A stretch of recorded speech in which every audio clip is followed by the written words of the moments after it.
caregiver program na bubuksan ngayong March 2025. Meron yang quota sigurado kasi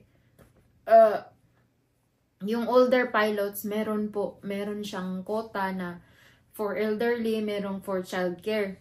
So, in both streams, yung older pilot, yung HCCP ako, isa ako doon, HCCP yung batch ko, tsaka yung HSW, 5,500 annually. So, parang pinaghati na siya noon. So, kaya nga po, but this year daw, sa allotted quota na sa immigration pilots na nabubuksan ng IRCC, di ba mayroong nabalitaan nyo na nag-strict sila. So, meron daw reduction na mangyayari. So, slight lang naman daw, pero hopefully, no, mag-cater. Kaya nga dapat, mag-ready kayo para pagbukas, automatic kayong makapag-send, makapasok yung application nyo sa system. Kasi itong akin, no, ito yung sinend ko April, merong pizza to eh. April 26, FedEx. April 26, 2021. Itong documents to, ito yung application ko, online application ko. Ito na yung amo ko. Ito na ngayon ang amo ko. Sinabit ko to sa Case Processing Center dyan sa Edmonton. Yan yung magpa-process yung parang sa stage 1. Yan yung magpa-process ng application. So, sinend yan dito, April 26, umabot siya ng Canada. From Hong Kong ha, sinend ko to sa FedEx sa Hong Kong. Umabot siya dito April 30. Nung April 30 din, officially nag-close ang program for HCCP na puno na daw ang quota na hindi na tatanggap, hindi na aabot. Tapos yun, nagsara. So, nung umabot to, akala ko, masaya ako kasi, umabot ang documents ko dito. Nag-notify ang FedEx na dumating na. The next day, parang 31 siguro sa Hong Kong. Nagsabi ang website na puno na wala nang magsasubmit kasi hindi na tatanggapin. But, nung siya, merong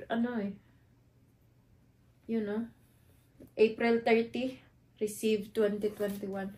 So, April, nag-close na kay puno na daw ang quota. Kaya nga po, ang advice ko sa inyo na if you're planning to apply this year, i-ready mo na lahat para pagbukas officially open pag officially open ng program, makasend po kayo agad. Kasi itong akin, naabutan ako ng quota. Alam mo, ang nalaman ko na hindi ako nakaabot ng quota, bumalik ito sa bahay ng amo ko sa Hong Kong.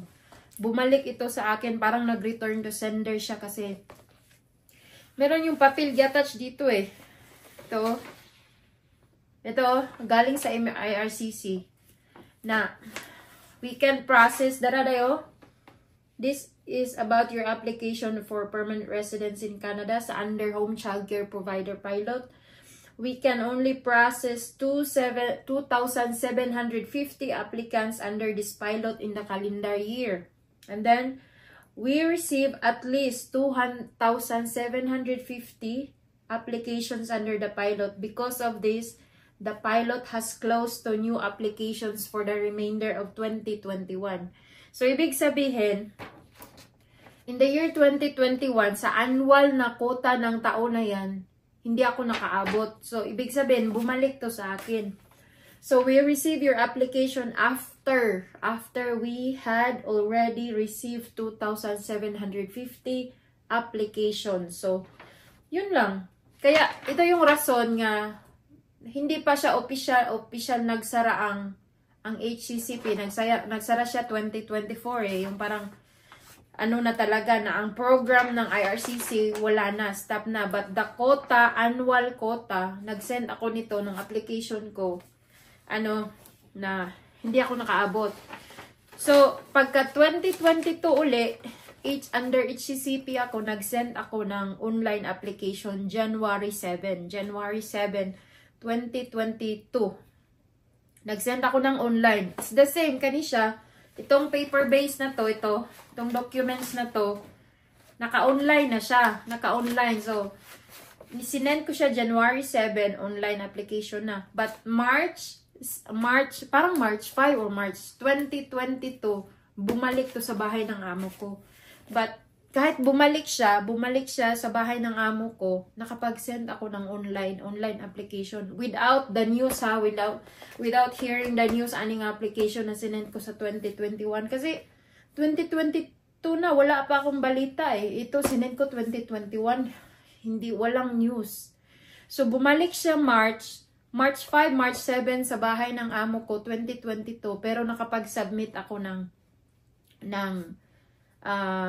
online application January 7, 2022. So which is yun yung successful ko na application kaya andito na ako ngayon sa Canada. Yun yung application ko na nagwento kahit ito bumalik, at least mayroon akong backup na online application. So wala akong balita diyan, nag-send ako ng online kasi yun.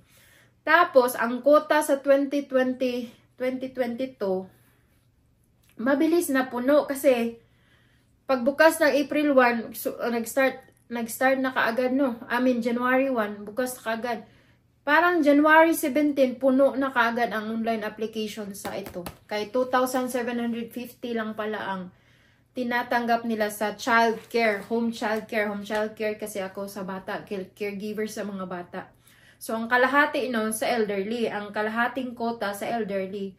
So, kaya nga po, ang advice ko sa inyo ngayon, sana if you're planning, dapat ready na ang requirements. Pagbukas, isend nyo na kaagad. Huwag na kayong kung nandyan na lahat ang requirements mo, isend mo na kaagad. Basta pagbukas na. Officially open. Kasi, dahil nga sa quota, kahit pa sabihin mong hindi pa naman sarado. Kahit pa hindi pa yan sarado ang program, kung ang quota mapuno na, aantayin mo ang sunod na, the following year ka na makapag-submit uli. So, it will take time. It will take months pa bago ka. Kasi yun, tayo pa ang bagong taon pag January ulit, diba? So, usually kasi January sila nag-o-open. But yung mga program na galing sa IRCC, any month naman kahit sila kailan nila isasara or meron man kasi may guidelines naman sila ibibigay na ito, bubuksan ito, kailan ito magsasara. But ang annual quota ganito. Ang annual na bilang for elderly ganito. Annual na bilang for childcare is ganito.